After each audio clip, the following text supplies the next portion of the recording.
What's going on, everyone? So the never-ending roller coaster of Jonathan Kuminga and the Golden State Warriors is continuing, right? 1 minute, he's a superstar in the making, and he's essentially untouchable, and you're not trading him for Lauri Markkanen. Next moment, he's being benched, and they are willing to trade him for a bag of peanuts, right? So according to Sam Amick, as well as John Hollinger, they say that Jonathan Kuminga is more tradable than ever now, and that the Golden State Warriors are more willing to trade Jonathan Kuminga more than ever now, right? Thought process is the Warriors kind of wanted to gauge and see, one, how does the team look? How are they kind of shaping up? Two, how does he look in this role? There were questions in the offseason and reports in the offseason that the Golden State Warriors were a little concerned whether Jonathan Kuminga could fill in that 3-spot role. And so far, it looks like they don't believe that he's capable of doing that. He said he's coming off the bench now. And so the Jonathan Kuminga trade saga may continue. The team that is kind of being monitored as far as like the star the Warriors can acquire is Jimmy Butler.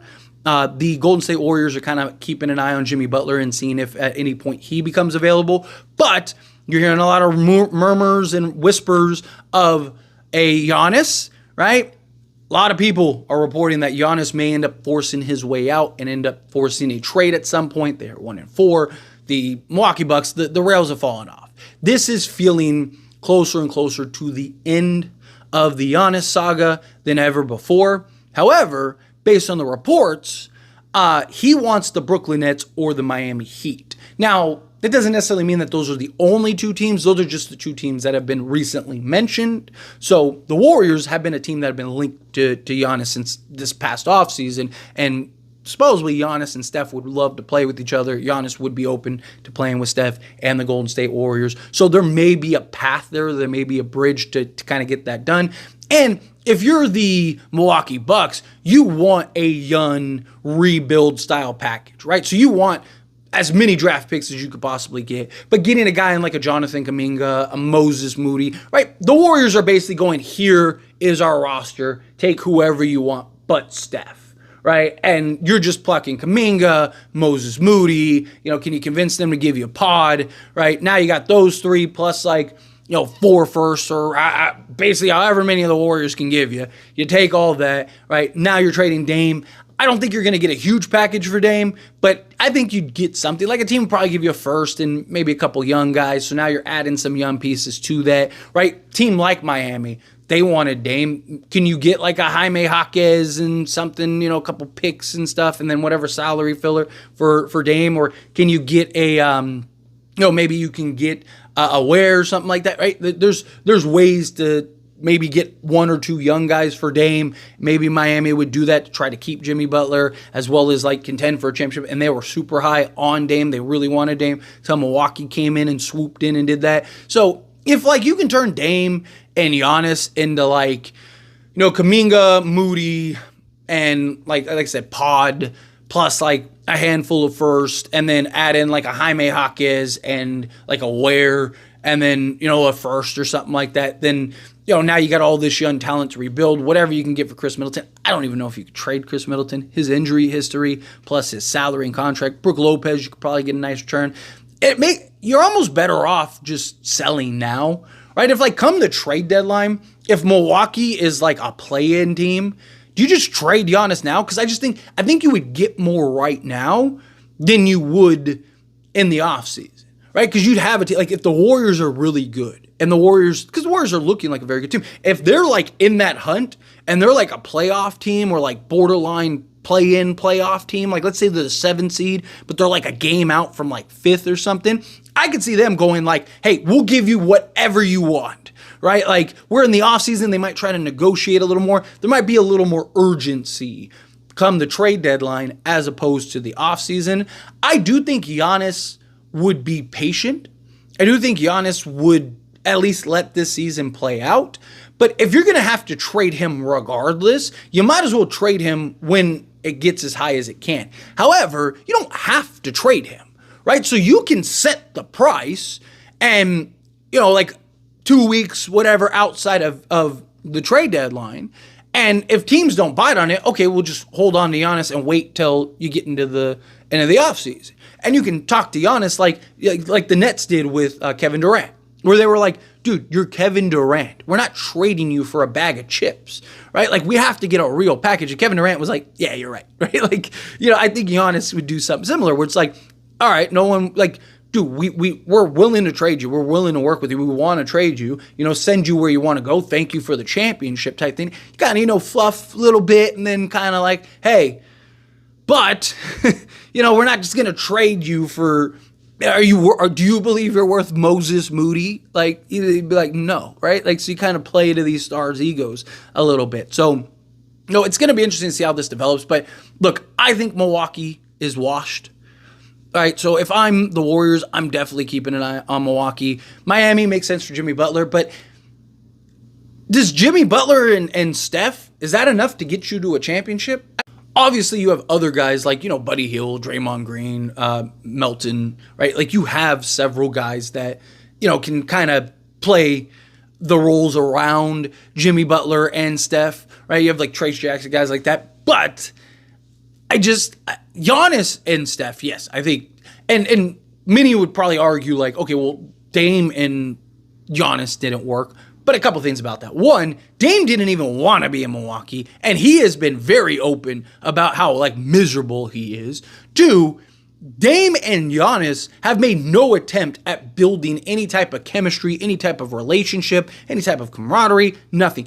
I don't think that would happen with Giannis and Steph. I think that they would really work hard on trying to build some type of rapport with each other, right? And Giannis, I think, would want to be in Golden State. I think Steph and the Warriors would welcome him open arms, right? I just think it would be a very different situation. Not to mention, Steph is better than Dame, right? And Steph shooting threes compared to Dame has been terrible, right? Dame is just not shooting the ball well, where I don't see that being an issue with Steph. So that wouldn't be an issue. And the Warriors they're just better offensively structured and sound. Like, I think that Steve Kerr with Steph and Giannis would just be menacing. Right? I think it'd just be like good luck type thing. But overall, right, Jimmy Butler, like, yeah, I think Jimmy Butler would be a solid piece, would be a solid acquisition, and he does kind of fit Steph's timeline.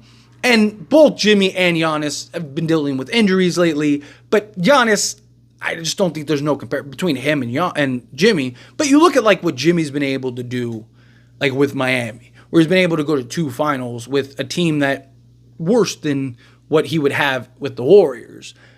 But it's also the Western Conference compared to the East, where you really only got to get through like 2 real teams every season. Last past years. This year, I think, like, Cavs are looking really good. Obviously, the Knicks are going to be tough. Boston's Boston. They just won the championship, right? Like, there's several teams where, I think this run will be a lot harder in the Eastern Conference.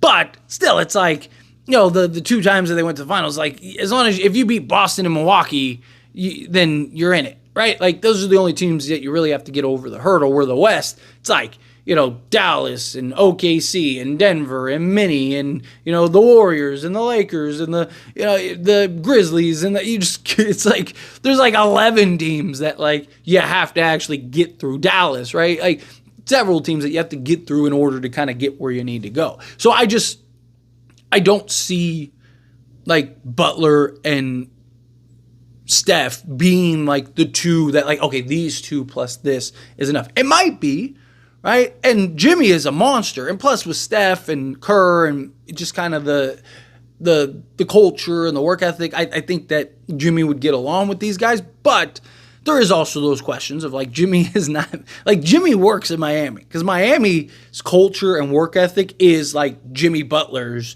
and his, like, mental, right? So, like, that pairing works. And then him and, Pat Riley, they bump heads at times, but both guys are, like, maniacs when it comes to that, and both, like, have the love and respect for each other, and, like, it works, right? How does that work in the Warriors when Jimmy has not had a great, history with several other teams? Look, I love Jimmy Butler, and I love his mentality. Like, I don't think those reports be nothing to me, but it is something worth at least noting, right? So how does that dynamic work? Obviously, there could be somebody that comes up at some point that we just don't expect, right? Especially with the new CBA. plenty of executives have talked about, like, hey, people are going to be available that were never going to be available just because teams need to kind of restructure, right? It's part of the reason Karl Anthony Towns was traded. It's not because the Minnesota Timberwolves wanted to trade Cat, but it's like we're not going to be able to trade Rudy, not for the value we need, and we need some flexibility. We need some restructuring. Cat's kind of the one guy we have, so they ended up having to trade Cat when they never really wanted to trade Cat, right? Like, there's going to be things like that that are going to happen, but I just think it's what the Warriors are doing with Kuminga is really odd. And it's something I talked about in the offseason, right? Like, Warriors are trying to operate two timelines at the same time. It never works. You have to pick a lane. You can't try to go with the youth movement and try to, like, develop and grow young guys while also contending for an NBA championship, right? Like, yeah, maybe like your G League guys and stuff like that. Sure, you could have that pool to kind of develop guys, but like, you can't have the clash on your main roster. You can't have, 4 or 5 guys that you're trying to be the future of this franchise, but also win a championship. Because at some point, you're going to have to make a decision. At some point, a trade's going to come that you're like, we don't want to trade these young guys because we need the time off. It's like, pick a lane, right? Either trade Steph and just embrace the rebuild and go, Steph, we love you. Thank you so much. Where do you want to go, right? Like, we'll send you wherever you want to go. Just out of respect to you, and you ship out Steph. You guys put a joint letter out saying that it was a mutual thing, that, our paths are just different. Steph wants to go win a championship, and he believes this team is the best chance for him. We want to rebuild and go for the next wave to create the next dynasty type thing, right? I think everyone would understand and be like, okay, right? Or you take Kuminga, you take Moody, you take Pot, you take all these guys, and you go get a Giannis or, whatever, right? Like, you go and you make the splash. I don't really knock them not getting Lauri Markkanen. Like, that's a big conversation going on right now. It's like, now they're willing to trade Kuminga and Lauri Markkanen. I didn't think Lauri Markkanen, one, you're paying him a max. I don't think he's a max guy. And two, I don't think, like, him plus Steph, there you go. You're winning championships.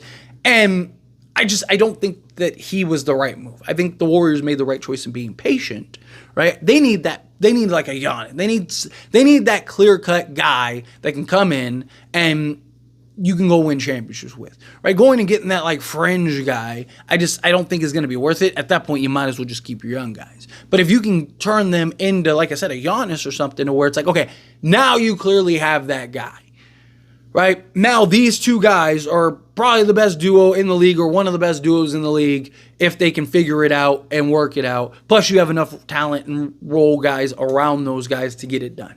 That's kind of where I would be if I'm the Warriors. But also the Warriors, right? Kuminga's due for a new contract. It's a mess, in my opinion, with Kuminga and the Warriors. But anyway, as always, this is a discussion, and I pass a question on you. Let me know your thoughts and opinions down in the comments below. What do you think? How do you feel? What are your thoughts?